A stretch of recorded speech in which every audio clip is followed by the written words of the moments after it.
Welcome back to another episode of the Packs What She Said podcast. I'm one of your co-hosts, Maggie, Loney, joined as always by Perri Goldstein. Still kind of, I think, riding high off of a Thanksgiving win. The food coma has left us. And now we are sitting with a 5-6 Packers team that actually has a realistic shot at the playoffs. And on this very podcast for many, many moons now, we said we were not going to talk about the playoffs. It was behind us. It was in the rear view. Wasn't going to happen. And here we are with 6 games left of the season, looking at the playoffs. How'd this happen? I don't know, but I want to talk about it because I joked repeatedly that you can't go 10-7 without losing 6 games. And now there is a very realistic possibility that we're talking about a 10-7, 9-8 Packers team.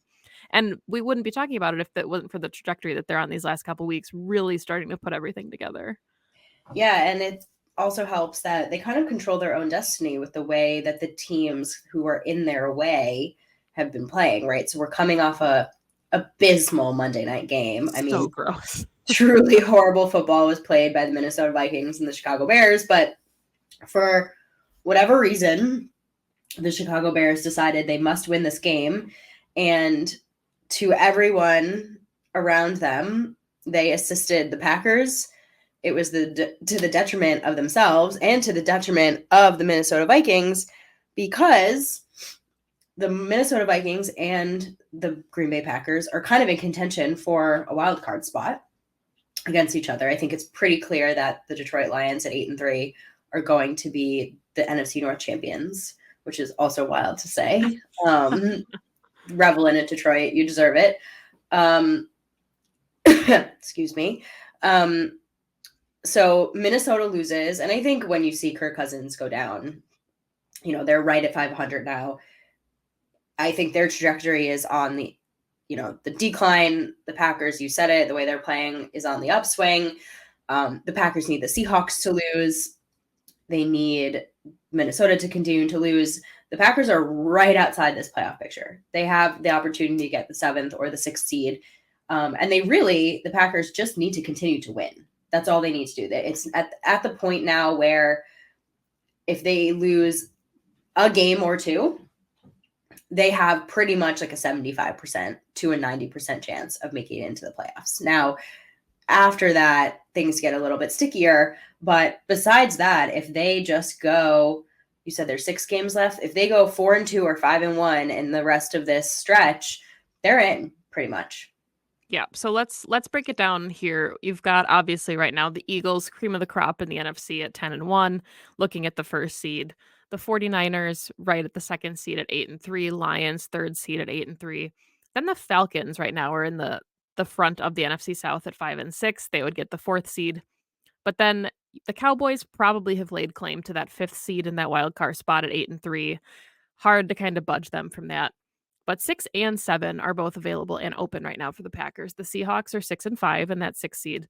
And the Vikings right now at 6-6 have fallen down to the 7th seed. You've got the Packers as the 8th seed at 5-6. The Rams and the Saints are 9th and 10th seed.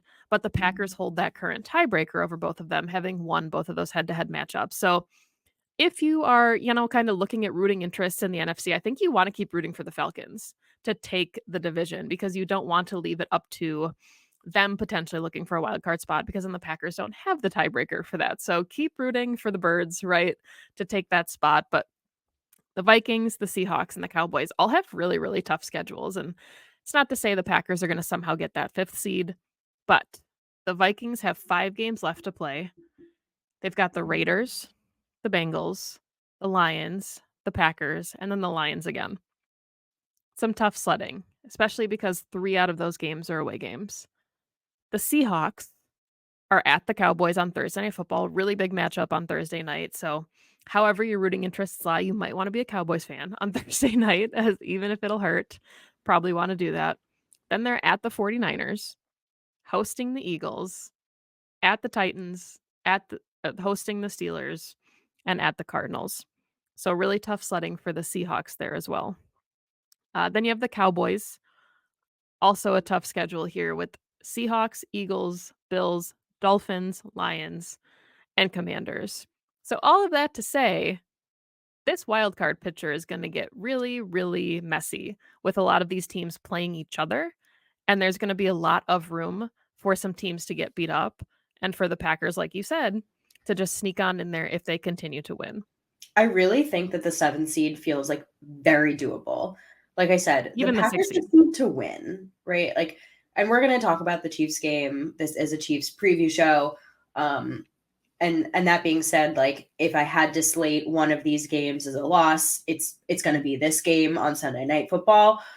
If the Packers somehow come out of this game with a win, I mean, let's face it, they deserve to be on the playoffs.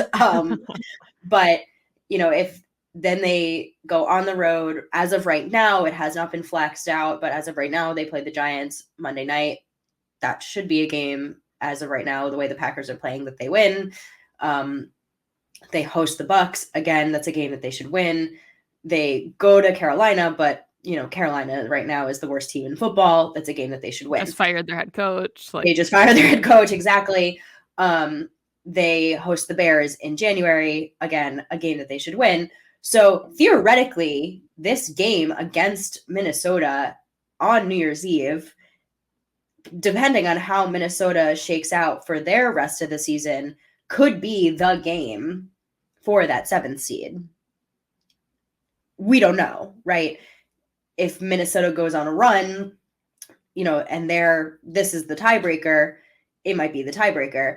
It could be at that point where the Packers are, winning out and Minnesota is losing and this game doesn't matter. But I think the Minnesota game, December 31st, looms large for the Packers for the 7th seed.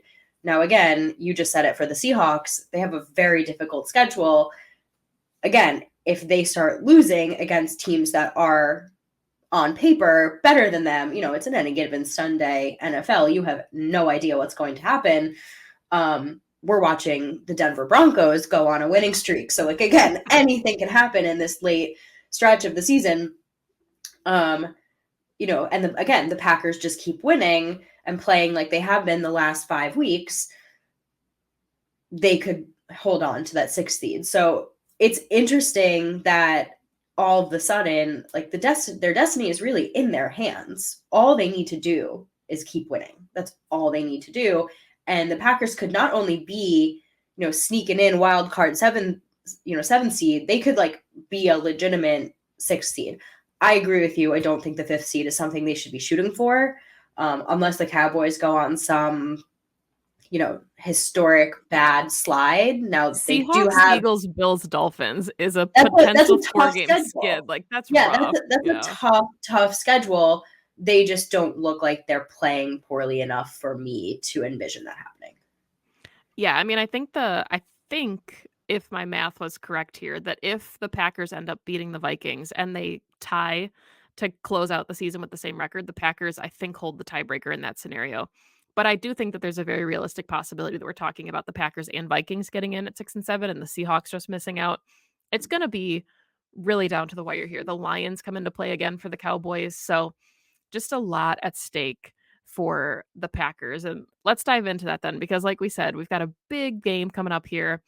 Honestly, Bill's a little more excited probably than we would have been a month ago to talk about this game, given the Packers are on a 3-1 tear right now over the last month. Pretty significant injury report still for the Packers going into Sunday night. Did get that little mini bye after Thanksgiving, but a lot of big names, of course, unfortunately, still on the injury report. As of Wednesday, the only did not participates in practice were A.J. Dillon and Aaron Jones, which is not great for the running back room, and then Jaden Reed, which also makes things pretty bad for the running back room in that scenario, with Jaden Reed getting a lot of those fun end arounds and looks. But Jair, Devondre, Kenny, Josiah DeGuara, Rudy Ford, Rashawn Gary, they're all limited. Darnell Savage and Eric Stokes have both been designated to return from IR, so they're in their practicing window, which should be a significant boost for the secondary.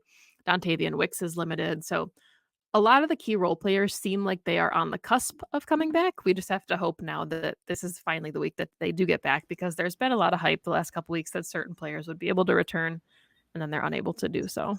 Yeah. There's two pieces of good news as well. One being, there's some guys in the injury report that were actually full participants, right? Keyshawn Nixon, Darnell Savage, and Devontae Wyatt all full participants. So they're on the injury report, but they're practicing in a full capacity, which is great. The other is that the Packers have as much time, other than it being a Monday night game, but as much time as humanly possible to get healthy this week because they play in Sunday night football. So when you're eyeing guys like AJ Dillon and Aaron Jones and Jaden Reed on those injury reports, you're thinking game time decisions, they have all day Sunday as well, which bodes well for them. But they've been banged up all year. This has been the injury report all year. It's just been a CVS receipt like this all season. So it's not like they're dealing with anything new. The Chiefs also have some injuries, but unlike the Packers, their injuries are pretty much all full participants. So they are a little bit healthier than the Packers. So we'll see what happens as the week goes on. Yeah, there's something really poetic, and I don't know if you've, felt this way at all this week, but it's really fun to see this game. And we kind of talked about it early in the season. The Chiefs kind of yield a lot of primetime matchups anyway because they are the reigning Super Bowl champions. So, of course, they're going to get the big billing. But the fact that Jordan Love made his first career start at Arrowhead, to see the growth and the development of him now on stage in like a primetime contest on Sunday Night Football is really cool because, the last time that they did play, when Jordan Love got his start, that was like, I think it was like a 3:30 game, right? It wasn't, any great shakes really. It wasn't prime time. And the outcome was what we expected, on a short week for him to be able to prepare and go down to Arrowhead and play that game. So seeing where he's at in his career, being the starter now officially against one of the powerhouses of the AFC is, I think, a really fun storyline that is, of course, being talked about all week, right? Like, we're not the breaking news on this one, Yeah. but it is a fun comparison. Maggie, is Steve Spagnuolo going to send the blitz to Jordan Love, see if he can handle it? Sorry, that's a rhetorical question just because everyone's been throwing it out there. Yeah, I mean, I think the larger storyline that I love is that I think this is a really fun, like, measuring stick game for this team. They just beat the Lions. We just said the Lions are going to win the North. Lions beat the Chiefs. The Lions beat the Chiefs week 1. They're 100% going to the playoffs. Their defense has not been playing well, but they're a contender this year, and they just beat them very handedly. And yes, it's one game, and we said any given Sunday things can happen, but I think it begs the question of, on the upswing, and I am not sitting here saying I think the Packers can beat the Chiefs. The Chiefs are the best, if not, one of the best teams in the league. I'm just saying this is going to be a fun game to see where does this young team stack up against a team like the Chiefs, right? Like, we're seeing them go up against a number of different teams. Now let's see them go up against, I'll call them the best, right? I don't think they've been playing up to the standard that we're used to, and we can dive into, their receiving core and some of the struggles that they've had this season. They're not the Chiefs that we're used to. I think their defense is, quite frankly, one of the best that this Packers team is going to go up against this season. It's just a good yardstick. It's a good measure of where this team is at. I think they're also meeting them at a really good time in the season. The Packers are on their up and up. They're at a place where they're high confidence. I think they can potentially go in and meet this opponent, play up to this opponent. Will they be able to go head to head with the Chiefs? We'll find out. But I think if they were meeting the Chiefs a month ago, I think they would have gotten their asses whooped. Do I think they're about to get their asses whooped? I don't think so. I hope not. I think they've shown enough in the last couple of weeks that they can put together a game against this team. Yeah, and I mean, this Chiefs team has been kind of an anomaly this season too. They obviously lost to the Broncos a couple weeks ago, 5 turnovers in that game on offense. Patrick Mahomes only threw for like 212 yards. And then the 2 games following that, they won against the Dolphins, lost to the Eagles, but it was still sub 200 passing yards for that offense, which is just really weird when you're talking about a Pat Mahomes-led offense.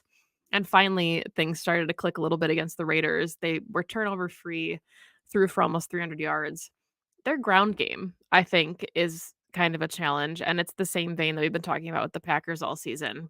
They just are not getting a ton done on the ground, and it's hard to call a Chiefs offense one-dimensional, right? Because Patrick Mahomes can make magic happen on any down, on any play with his legs, with his arms, he could probably throw with his kneecaps, like, if you needed him to, right? Like, that's just who he is, but it does pose a challenge for the Packers defense to try to corral what has been a pretty limited run game, right? Like, it's not some of the more dynamic running like offenses that we've seen in prior weeks.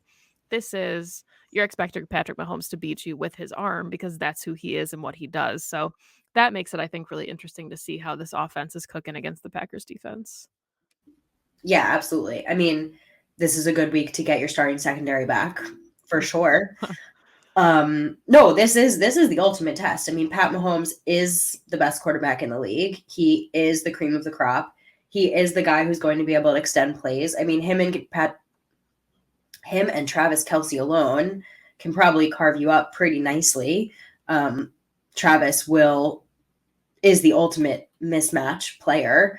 The rest of their receiving core is a big question mark, though. Mhm. I think that's like, as a Chiefs fan, I would be like, I'm waiting for someone else to step up behind Travis Kelce, right? That's the question of the season is who's it going to be? Because it's clearly not really MVS, and it's not really, Jerick McKinnon, who's technically a running back, but they use him in the passing game. And it's not Kadarius Toney, who's kind of a gadgety guy that they took from the Giants. To me, it's Rashee Rice. Like, I think it's very clear that Rashee Rice, their rookie, is coming up. Like, he's a rookie, right? So it's taken him like half the season, but he looks like the guy who he's got a bit of a drop problem, but again, rookie, growing pains. Like, that's the guy that you should be covering. Now, between Travis Kelce and Rashee Rice, the Chiefs can do numbers on you. And Pat can find anybody in the end zone. Like I said, he can extend a play. They do probably the best scramble drill in the league. The Packers defense is going to have to be like A1 on their game to cover. The Chiefs are going to put up numbers. I think the pass rush that we saw against the Lions is going to be probably the only way they stop this team. Like, if you are getting to Pat and at least doing your best to get him rattled, doing your best to taking him down is probably the best way. But even getting him out of the pocket is not how you stop this offense. So good coverage. I mean, like, Joe Barry, need good coverage, not self coverage. Good coverage and taking Pat down.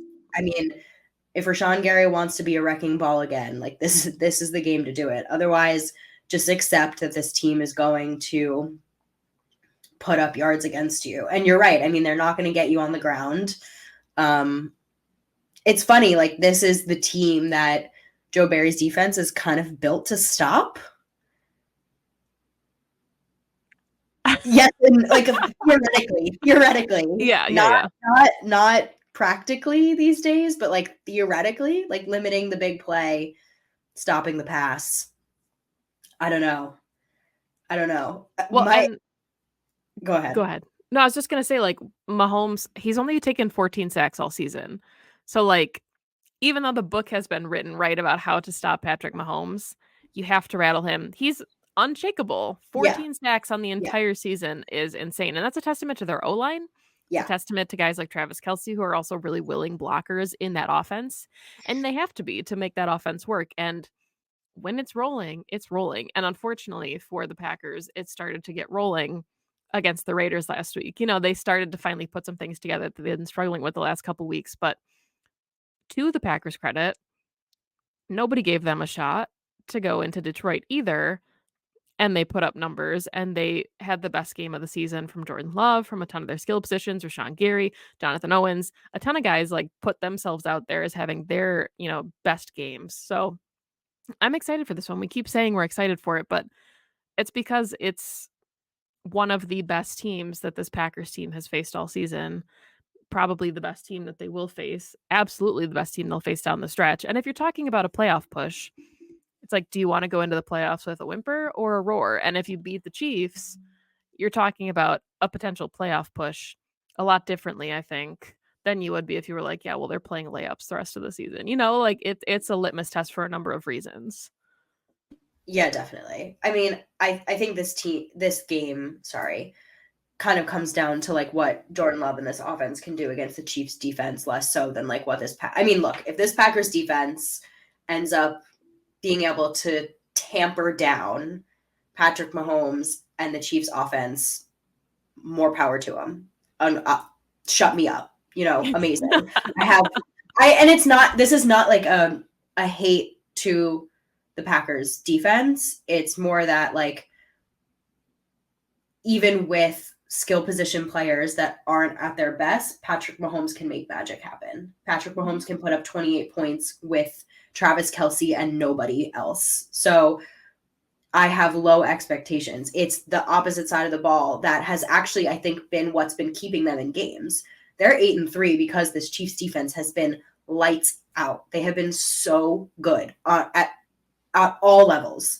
Their front, their linebackers, their secondary, they're turning the ball over. Like, they have been fantastic. Which is funny because when you think about the Chiefs, you don't think about, I mean, good Super Bowl winners are good in all three phases, naturally. But you obviously think about the Chiefs and you think about Patrick Mahomes and you think about a high-flying offense. This season is about the Chiefs defense. Well, and when the Chiefs won their Super Bowl last year, they were the best offense in points for, and they were 16th in points against. Like, they were the dead middle of defense with the best offense. So it is weird to see them being like, and they're still good. They're 11th in points for, but they're third right now in points against. Like, these teams are not putting up points against the Chiefs defense, which is weird because I think they have 5 interceptions on the season. Like, they're not necessarily forcing a hell of a lot of turnovers as far as like taking the ball away from the Chiefs. They're still protecting the football well, but the defense itself is just getting stops and making key plays in key moments. What's their fumble recovery rate, though? Because I feel like they recover a lot of fumbles. It might just be an eye test thing. They have forced 11 fumbles and they have recovered 12. Yeah. So, yeah. It's a ball security thing with the Chiefs defense for me when I watch them. So again, like, mistake-free football is going to be huge for this young team. Again, like, the way that Jordan and this offense played against the Lions, they will be able, if you do it again, easier said than done. The Lions defense, not nearly as good as this Chiefs defense. Not saying that. But you will be able to move the ball. You will be able to score points. It's not going to be as easy. That is going to be the real test for me. This is going to be a test for Matt and what he's going to game plan for, what he's going to play call for. Jordan loves to attack the middle of the field. I love that he loves to attack the middle of the field. But you're looking at Trent McDuffie, who's one of the best slot corners in the league right now, probably the best, who is not going to like some of the holes that this Packers offense has been working with in the middle of the field. Those are not going to be there. And if they are, you're working with tighter windows than ever before. This is going to be like, we're asking ourselves this question of like, where's Jordan Love's accuracy at? We're going to find out on Sunday for sure. Trent McDuffie is actually the Chiefs' highest greatest defender on run for PFF metrics, like just their highest greatest overall defender. I don't know if you knew that, but yeah, he's. Remember how much I loved him in the draft? Perri knows ball. But I mean, like, Nick Bolton is designated a return from IR. That's a big boost to them. I don't know if he's able to play this week, but he is one of the better inside linebackers in the league. So just, yeah, I mean, it's unfortunate that a guy like Luke Musgrave isn't available. I think we'll see more Tucker Kraft this week. I hope Jaden Reed's a full go. Aaron Jones feels like a stretch knowing what his injury was and how long those take to heal. I don't think there's any issues with AJ Dillon playing. The DNP is a little bit surprising, but I think maybe it's resting at this point and he'll be ready to go by Sunday. But I think we'll get some big games from Christian Watson, Romeo Doubs, Dontavian Wicks. Dontavian Wicks, who has had some huge praise from the Packers coaching staff this week. So You can tell they're really high on him in that locker room too. Yeah, and he deserves it. I think Mhm. I saw a stat today that he's like one of the best separators in the league right now. They're comparing him to 17 in the Yep. building. That Like, basketball background. damn. Yeah. Getting some of the playmakers back is going to be really key. I think this is going to be more. Okay, I'm going to make a statement. This is going to be a big scheme game. This is a coaching matchup. This is like Matt LaFleur versus Andy Reid versus Steve Spagnuolo. Like this, and I'm not saying that this isn't going to be like Jordan's going to have to go and execute, obviously, but this is going to be a big time, like whatever Matt decides his like scripted plays are, whatever he thinks is going to be the best. They have tricks in the bag.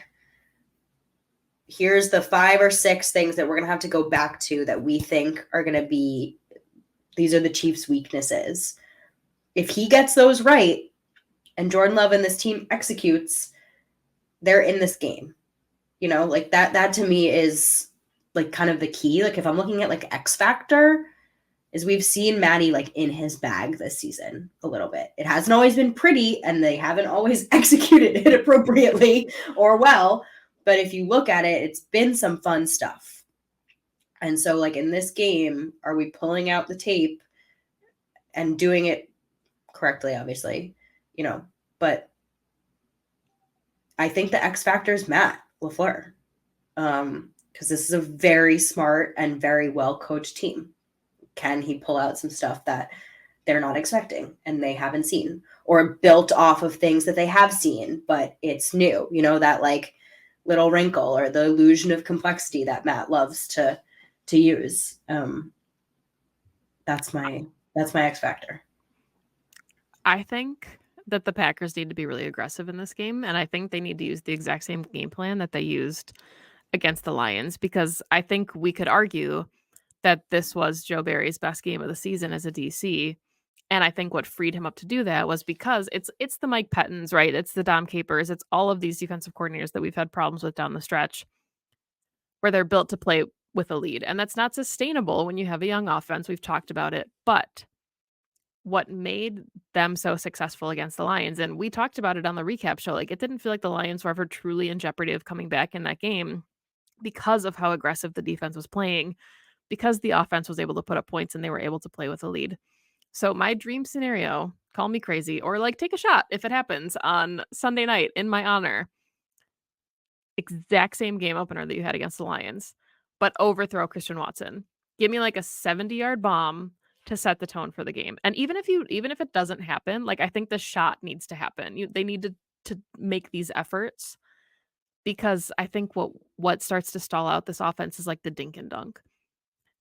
Jordan Love has finally been able to like let it sling the last couple weeks, and that has just changed everything for Matt LaFleur's scheme. Like so many pages opened up in the playbook once they started connecting some of those deep shots.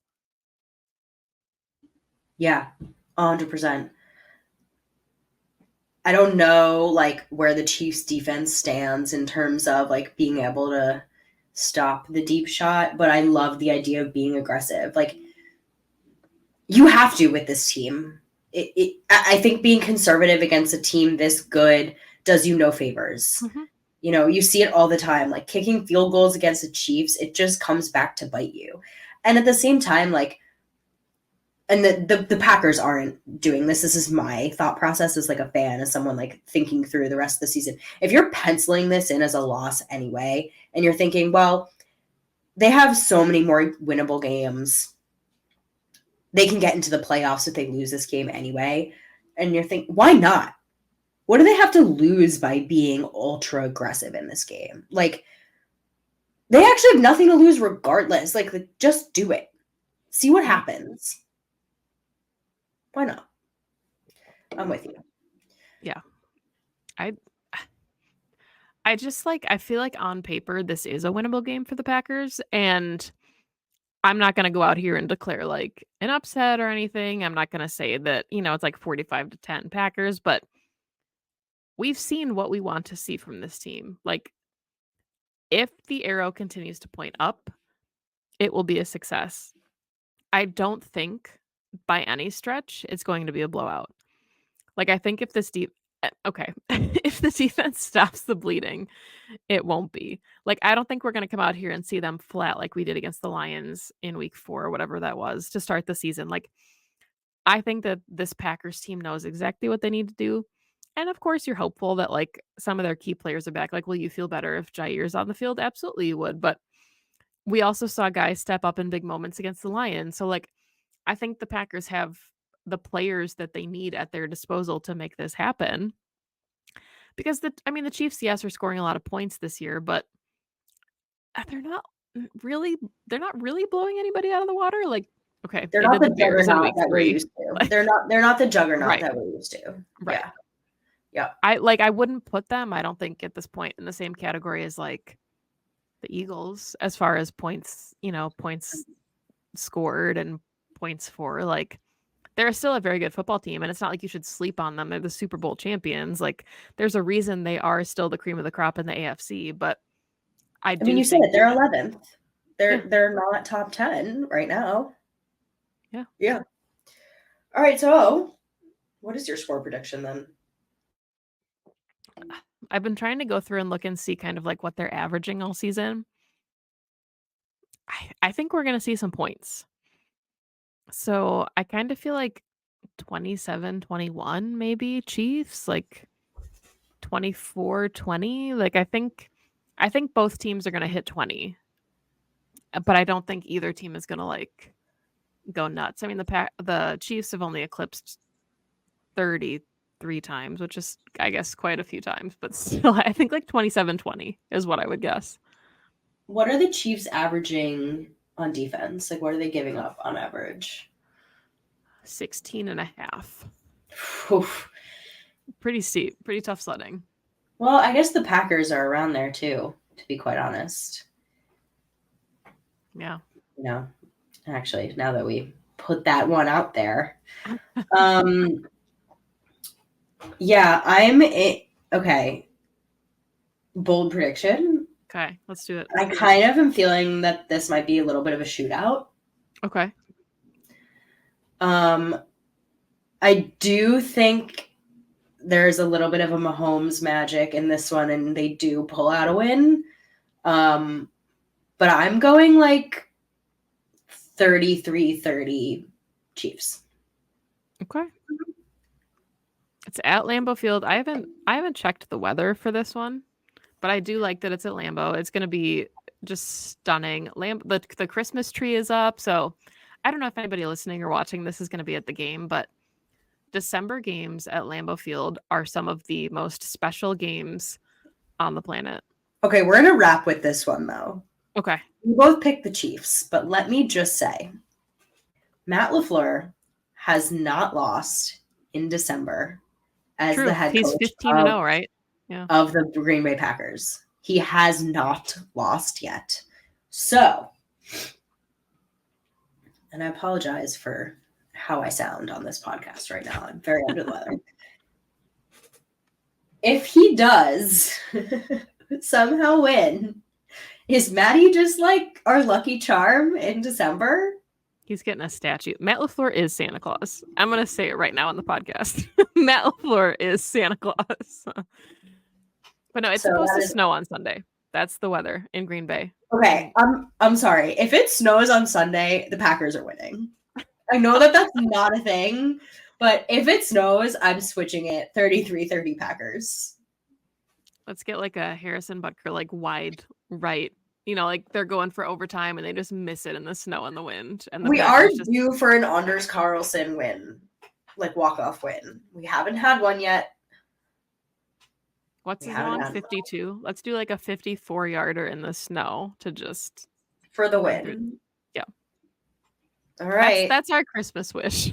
All right. They're gonna lose like Pax what she said, listeners. You had about 11 weeks of Maggie and I being not the most optimistic fans. We are officially back being our normal selves. So you're welcome. The most optimistic Packers podcast you can find on the internet. But I'm excited for this one. So excited. It's going to be such a good game. I wish I was going to be there, but Just the way the cookie crumbles sometimes. Can't wait to see the atmosphere. We'll see if Taylor Swift is there, if she's with Simone Biles. So much to discuss. The best. This is not a pop culture show though, so to be determined offline.